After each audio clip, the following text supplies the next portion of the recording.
I don't have to tell you things are bad. Everybody knows things are bad. It's a depression. Everybody's out of work or scared of losing their job. The dollar buys a nickel's worth. Banks are going bust. Shopkeepers keep a gun under the counter. Punks are running wild in the street, and there's nobody anywhere who seems to know what to do, and there's no end to it. We know the air is unfit to breathe, and our food is unfit to eat. We sit watching our TVs while some local newscaster tells us that today we had 15 homicides and 63 violent crimes, as if that's the way it's supposed to be. We know things are bad, worse than bad.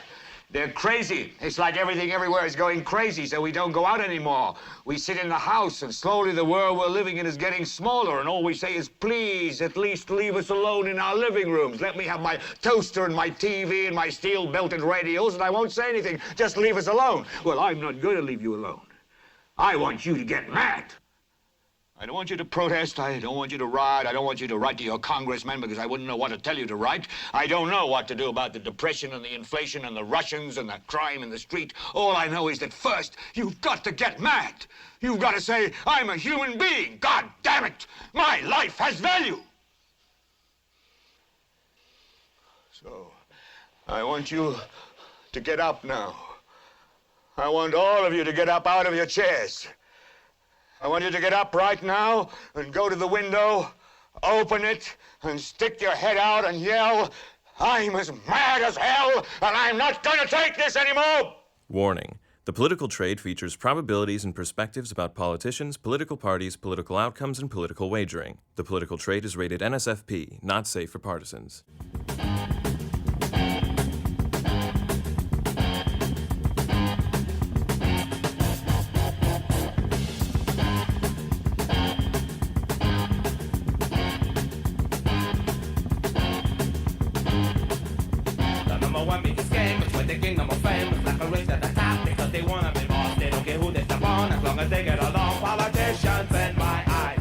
Welcome back to The Political Trade, the podcast for people with a passion for politics, probability, and profits. I'm Jeff Joseph, editorial director of Luckbox magazine, hosting the podcast where conservatives and liberals, Republicans and Democrats, partisans and wingnuts converge to make money betting on politics by trading in the prediction markets, the stock market for politics at predictit.org. We have another special guest lined up for today's show. You may know him from MSNBC's former The Dylan Ratigan Show, once the highest rated non-primetime show on MSNBC, his New York Times bestselling book, Greedy Bastards, or the Truth or Skepticism podcast, which he co-hosts weekly with Tasty Trade co-CEO Tom Sosnoff, or perhaps his political commentary for the Young Turks, or his many appearances with comedian Jim Dore on his podcast. Dylan Ratigan will be joining us in just a minute. Dylan is an American industrialist and a critical thinker known for his rejection of the two-party system and an advocacy of decentralized systems. He was also the former global head of corporate finance at Bloomberg LP. Up ahead, Dylan will talk through some of the pressing political topics of the day. And then in part two, the trade segment, we will walk him into the predicted trading pits for his perspective on specific markets, offering possible mispricing opportunities and the potential for profit. So Dylan's going to be giving us some trades, ringing our bell later in the second segment.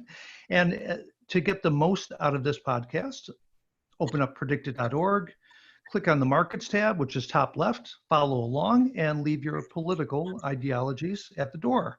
As always, I'm joined by Mike Ruddy. Mike is the editor at Luckbox magazine, a new prediction market trader himself, and the producer of The Political Trade, and definitely the better half when it comes to voices on The Political Trade. Mike, have you seen Dylan's legendary MSNBC clip before? Well, Jeff, I don't know who hasn't seen that clip. I don't know if you've ever seen the HBO series The Newsroom, but I can't help draw the comparison. It was like a real-life version of that speech from the first episode of the show, but in a way it was so much more passionate, and a lot of the things that were said then still hold up to this day. So it's great to have the chance to dig deeper into his perspectives today. Well, to answer your question, I have seen it and always been a fan of Dylan's work and listen to him regularly on the Tasty Trade podcast, Truth or Skepticism, where Dylan's frequently on, along with Jim Dore, as I mentioned. So let's bring him on. Dylan, thank you so much for joining us. Thanks for coming on. Hey guys, thanks for all the lovely accolades and introductions. Nice to be with you. How about that, huh? Well, it's nice to have you as well. You know, I don't mind admitting, by the way, I spoke to Tom Sosnoff, the co-CEO at Tasty Trade, just yesterday, letting him know that we were looking forward to having you on. And he said, well, good luck keeping up with him. He's one of the brightest people I know with a photographic memory, and he had nothing but good things to say about you. So it's great to have you on. We wanted to begin by actually revisiting that legendary viral moment on MSNBC. That goes back to August 2011. Can you set the stage for us? We actually want to play it, but and I'll give you a heads up as to where I'm going with this. I'd like to kind of get the stage of where that was. We know that your outrage was provoked by the government's handling of the 2008 financial crisis, but maybe you can give us a little bit more backstory. And then I'm going to follow up by asking you about what's different today. Yeah, I mean, I was much younger and vastly more naive at that time. And I was delusional of the belief that there was anything remotely related to, capitalism or fairness or any of the sort of all of American mythology that everybody kind of knows is a fraud. Was something that I believed, or certainly believed more of, before the financial crisis. And then obviously when the financial crisis happened and the largest theft and cover up in the history of the world was completed before what they did this year, I then said I abandoned my career at CNBC and began a career of political engagement through MSNBC every day for years, and then layered on top of that, writing a book about the abundant number of solutions that exist in every facet of life, and how none of those solutions are ever cultivated because all of them are a threat to the single party combination that represents as two parties fraudulently, but the single party apparatus that controls all major policies in the United States, even though they like to entertain the masses with a game of ping pong. And so anyway, I was in the middle of completing the banking chapter of that book, and going in every morning after years of doing everything I was describing. And then when I got to the office that day, I think because I was so deep in the weeds of the details of the financial system and how effective it is at removing wealth on behalf of those who control the policy, and then listening to the utter stupidity for the however many years of people talking about, no, it's the Democrats, I don't like the way that they do whatever. I mean, the stupidity of the political conversation relative to the clarity that I had at the time, and as to the mechanism of wealth removal collectively, caused me to lose my temper, which is unfortunate because it's completely, I guess it's good for internet popularity, but I'm quite sure that that anybody losing their temper in that regard, and certainly me losing my temper in that regard, is not productive or constructive. Quite frankly, I'm not so sure of that, because it's those. In fact, if we've learned anything from the recent events around George Floyd, is that sometimes outrage and outlier events lead to change. So I'm not so sure I agree with you, but let's listen in. Go ahead. Tens of trillions of dollars are being extracted from the United States of America. Democrats aren't doing it. Republicans are not doing it. An entire integrated system, financial system, trading system, taxing system that was created by both parties over a period of 2 decades is at work on our entire country right now. And we're sitting here arguing about whether we should do the $4 trillion plan that kicks the can down the road for the president for 2017 or burn the place to the ground, both of which are reckless, irresponsible, and stupid. Well, I'm not so sure that that there's nothing to be gained by that. And of course, to me, I think of Howard Beale's memorable moment from the 1976 film Network. Peter Finch won an Oscar award for that role, and that was a rant that, if you were to listen to that recording, it's just as relevant today as the words that you said back in 2011 on MSNBC. So I guess that's my question to you. What's really changed? Maybe your perspective has, and I think you've kind of indicated that maybe your sentiment or has changed a little bit. But what's changed about what you identified back in 2011? I perceive the American political apparatus as an apparatus that is specifically designed and intended to control power and take money.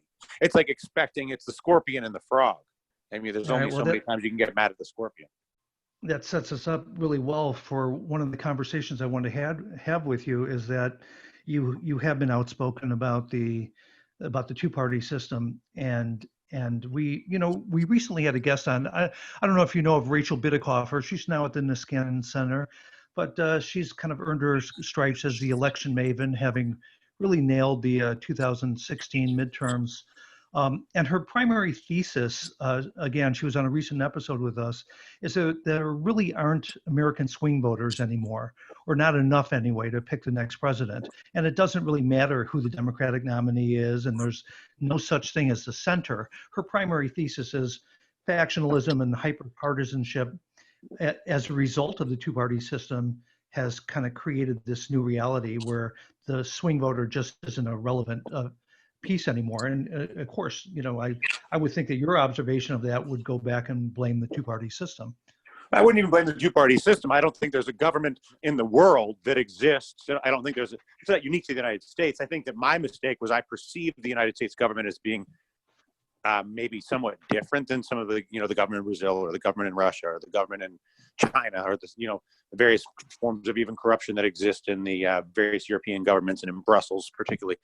And so I just think that the amount of information that I have benefited from more time and more experience is one that understands that all political apparatus, all government exists as a game for the enrichment and exertion of power by the group that control it, and that something like democracy is really a propaganda or marketing scheme that's used to sort of placate the masses that are being extracted.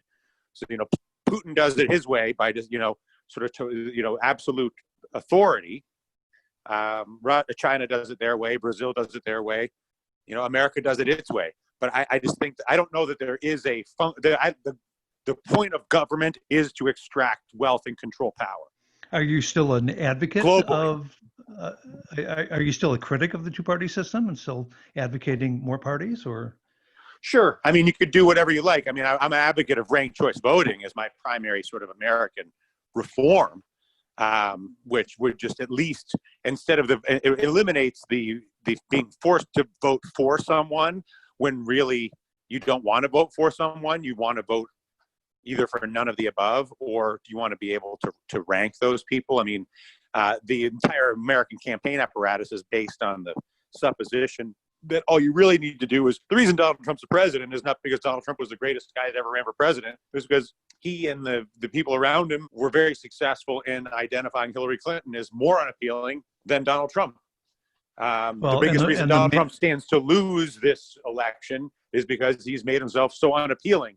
And so, sure, you could change it, but I don't know that there's any change ultimately. I think that governments are designed to extract wealth and wield power. That's why they exist. I think that there's sort of this mythology. America has better propaganda because of the whole founding fathers and the Constitution, blah, blah, blah.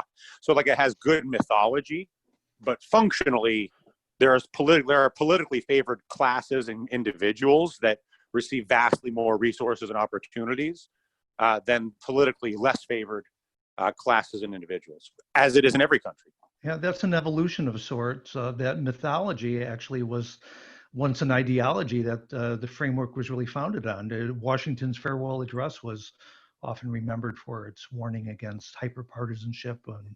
And then, of course, John Adams worried about the division of a republic into two great parties, which is he considered to be the greatest political evil. And that's basically what we're seeing now. The framers at the outset thought that they were using kind of advanced political theory at the time to prevent political parties from forming in this manner. But, the result of this hyperpartisanship is intensified gridlock, and more important decisions are left to the judiciary now to resolve, which makes the stakes of Supreme Court nominees even so much higher, and why we're seeing these kind of these kind of fights now. I'm curious. Have you been an advocate for third-party candidates in the past?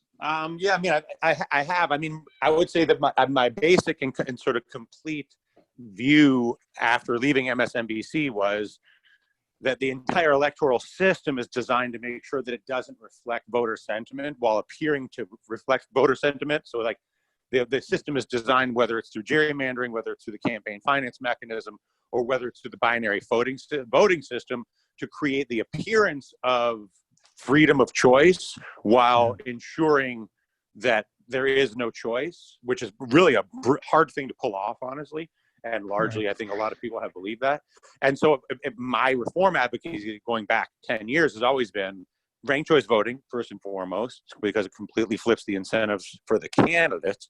And then these distributed election vouchers, but a mandatory spending of them so that everybody has to spend $200 on political candidates, but that the only way political candidates can get money is by collecting their piece of everybody's $200 or $500 or whatever it is, and then redistricting to end gerrymandering.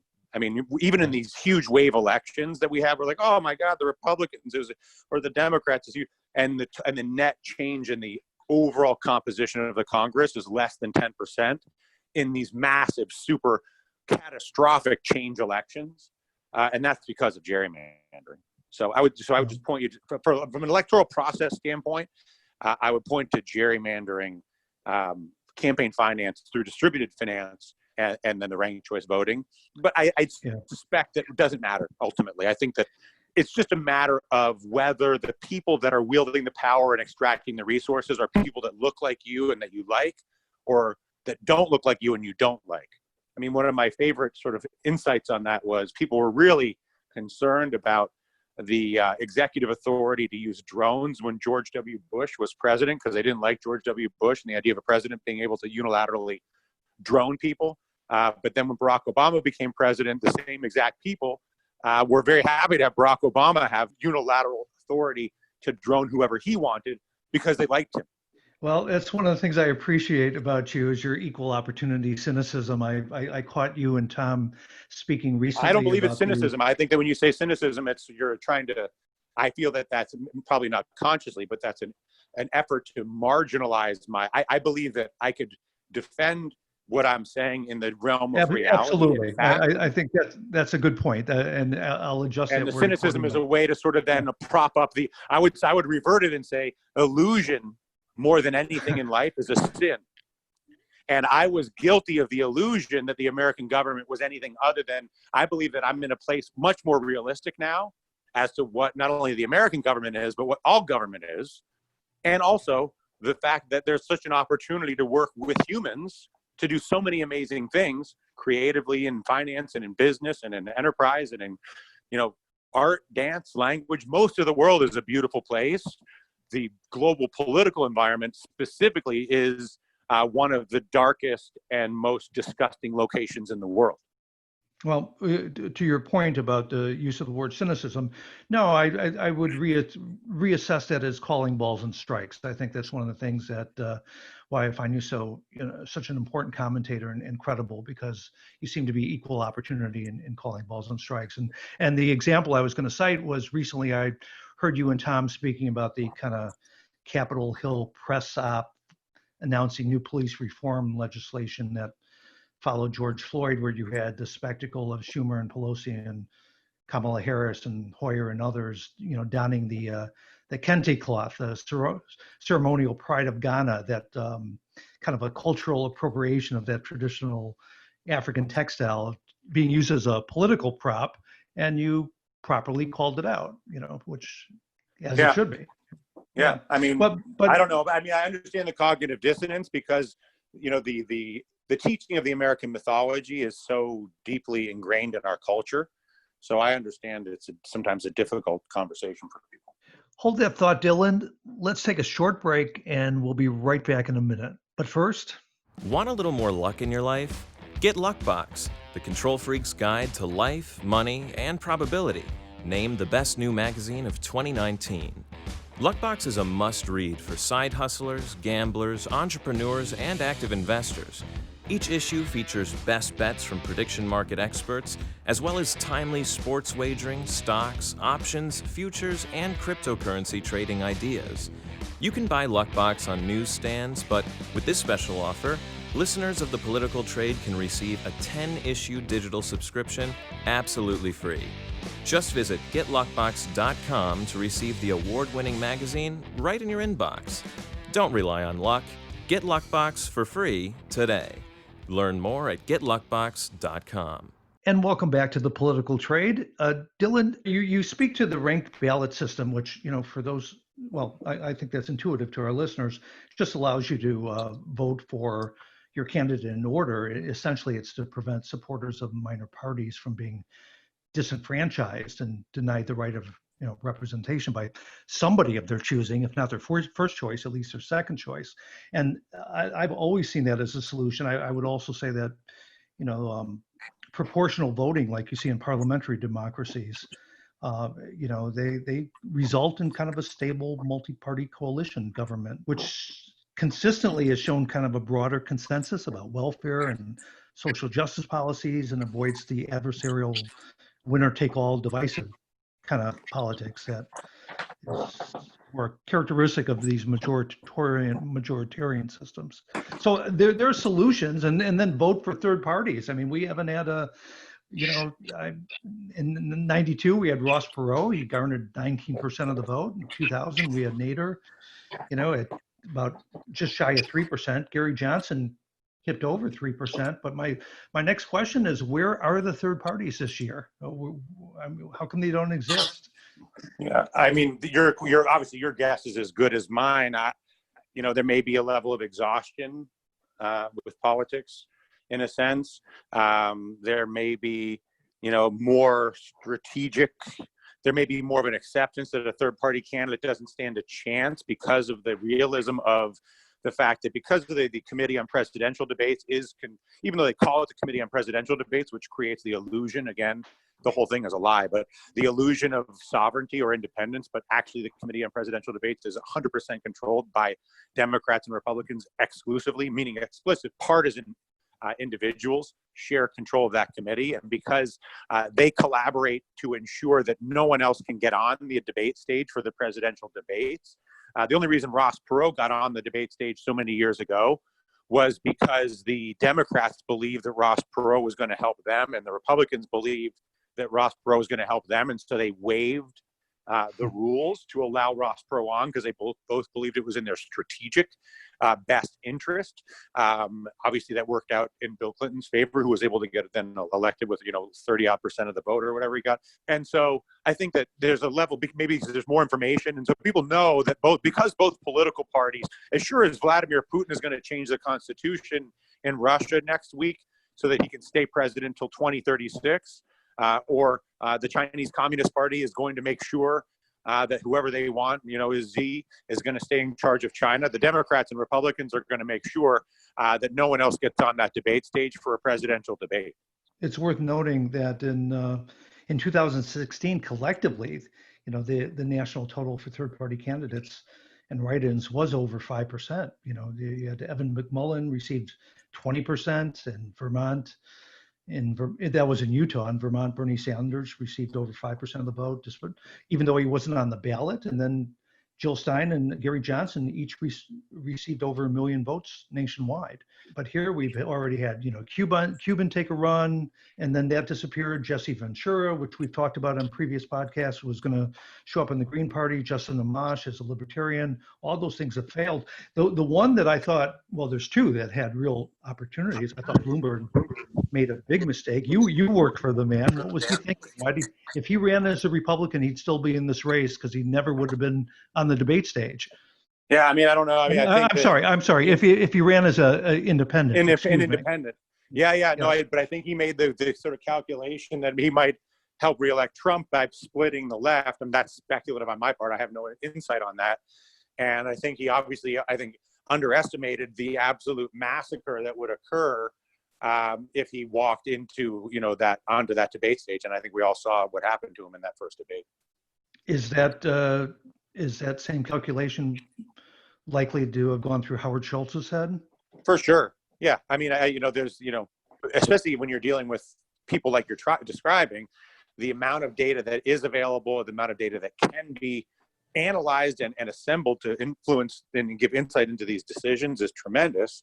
And when you understand that the Democrats and Republicans control access to the debate stage, the same way, Putin or Xi controls China, you realize the only way onto the debate stage is through one of those two parties.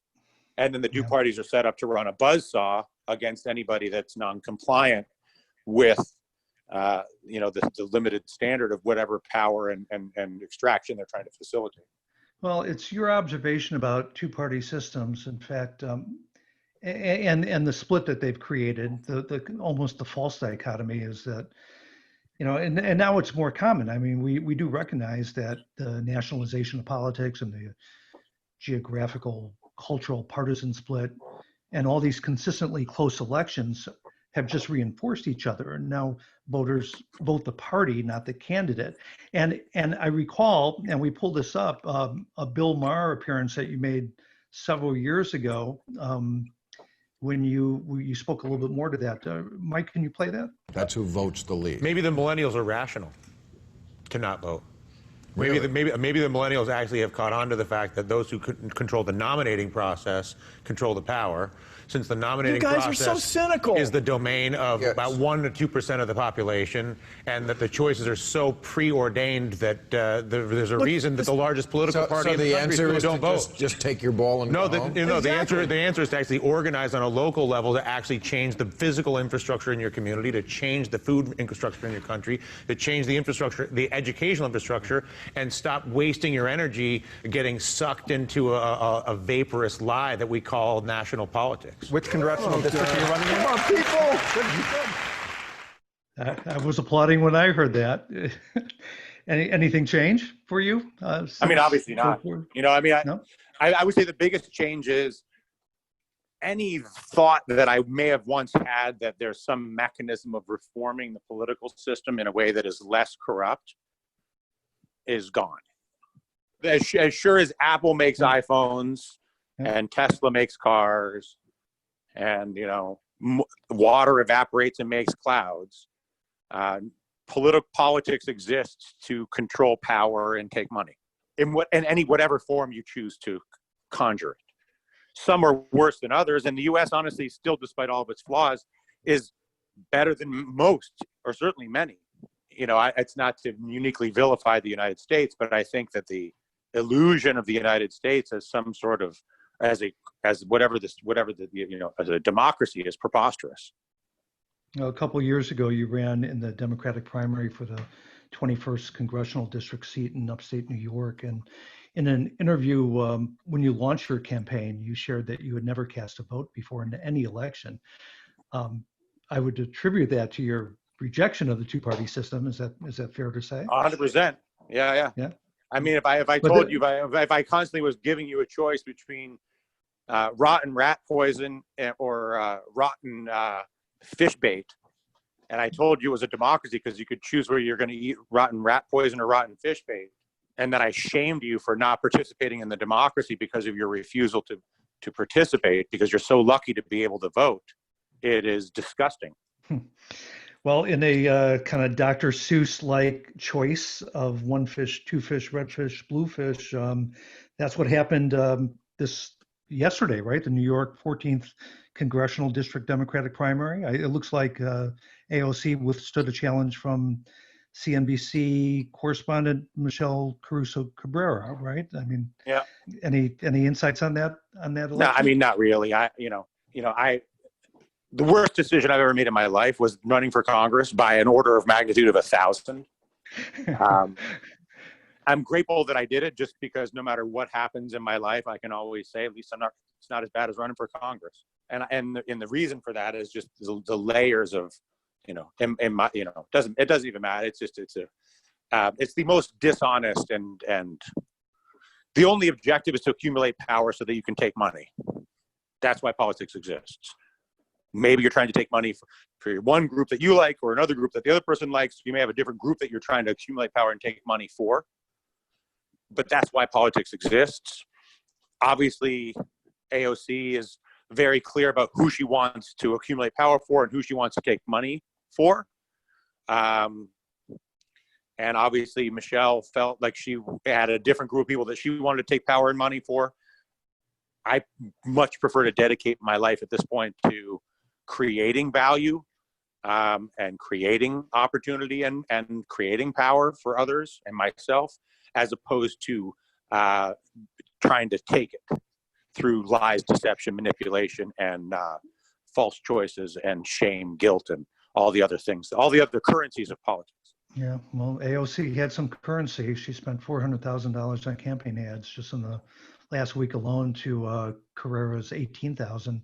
You know, it was noted that Cabrera had Wall Street backing, and of course she did. She had, you know, money from Steven Schwartzman and Goldman Sachs CEO Solomon, and some Blackstone money as well, and then Home Depot co-founder Ken Langone and his wife kicked in some money to her campaign, but it paled relative to the money that the DNC, and AOC spent in her campaign. So how important was AOC is a prized political asset for the Democrats to create the illusion that there's a difference between Democrats and Republicans, which is good for both parties, and she's great for raising money, which is the whole point of the business. So she's good at raising and controlling money, and she's good at creating the false appearance of contrast between the two parties. So she's very valuable for them. Yeah, that's an interesting observation. The you kind of leave us on a dark, cynical. Excuse me, I won't say cynical, but somewhat fatalistic. It's not even fatalistic. Life is a beautiful thing. It's just solving your individual or collective problems for politics is a flawed premise. That's all. Mm-hmm. But so where does the hope lie? The financial world is beautiful. I mean, the creative world, the artistic world, the architectural world, the musical world, the film world, the medicine world. I mean, there's so many worlds. You guys are not politicians, right? You producing what I've noticed is a beautiful magazine, really intelligent, really insightful. You know, most of us dedicate our lives to something that's not that. All of us, to one degree or another, and myself probably more than most, have had too much of our bandwidth consumed by the political process. But I mean, it also goes, and I know we're setting up for a conversation about the predicted markets, because the layers of distortion are so severe in the political world, the mispricing, you know, I talked with Tom Sosnoff about how, you know, present fear of future liability is always overpriced. So that's why there's always more implied volatility in a present options price than is logical or rational. For sure, there's price distortions in those predictive markets because there's so much tribalism and emotion injected into the market. So, you know, if anything, my narrative or my realism on the political world, if anything, speaks to how much money there is to be made in the predicted market because it's so irrationally priced. Well, and that's I'm glad you segued there, because that's where we're going as well. And maybe that's the antidote to your dark outlook of our political infrastructure and what we cannot change. Maybe the idea that we can actually make some money off of this. Maybe there's something to be found in that. Absolutely. So, and have a nice enjoy our time with our friends and family, and how, I mean, it's like, I guess it's like eating the rotten. Anyway, it's yes, I think the world is a beautiful place. I just think we have to understand that the political world is a dark place. That's all. Well, about what we're going to do next in the second segment, we're going to walk through. Well, it's one of the things we enjoy about this show is that Mike and I have the opportunity to take people like you, political commentators or insiders who offer a unique political perspective or insight, into the prediction market trading pits for the very first time, which we did with you in a setup call a couple of days ago. And invariably, we've always kind of found ourselves rewarded with these fresh perspectives on mispriced trading opportunities that become apparent to you. You know, it's like an editor looking at a misplaced comma or period or a typo.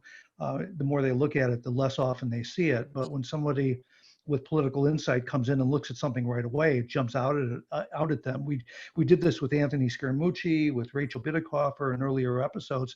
Their first look at these markets revealed their surprise to find so many high return opportunities for political outcomes that look to be all but certain. So in your case, it's particularly insightful because you are no stranger to the financial markets, in addition to broadcasting on MSNBC and CNBC, and your long relationship with Tasty Trade and their financial media platform, of which, by the way, this podcast and Luckbox magazine are a part of. And with Tom Sosnoff, who's a legendary, options trader, you clearly have market and trading expertise. So I'm really curious as to what your initial observations were, not on the actual markets and their pricing, but on the markets in general. Because I know we chatted a little bit about it before, offline before we started recording this. So I'm curious. Anything more to say about that, or No. I think let's get to it. All right, well, let's do it. Then we're going to walk you into the political prediction market trading pits for the very first time, and we're going to ask you to put your money where your mind is. So that's coming up next on the political trade.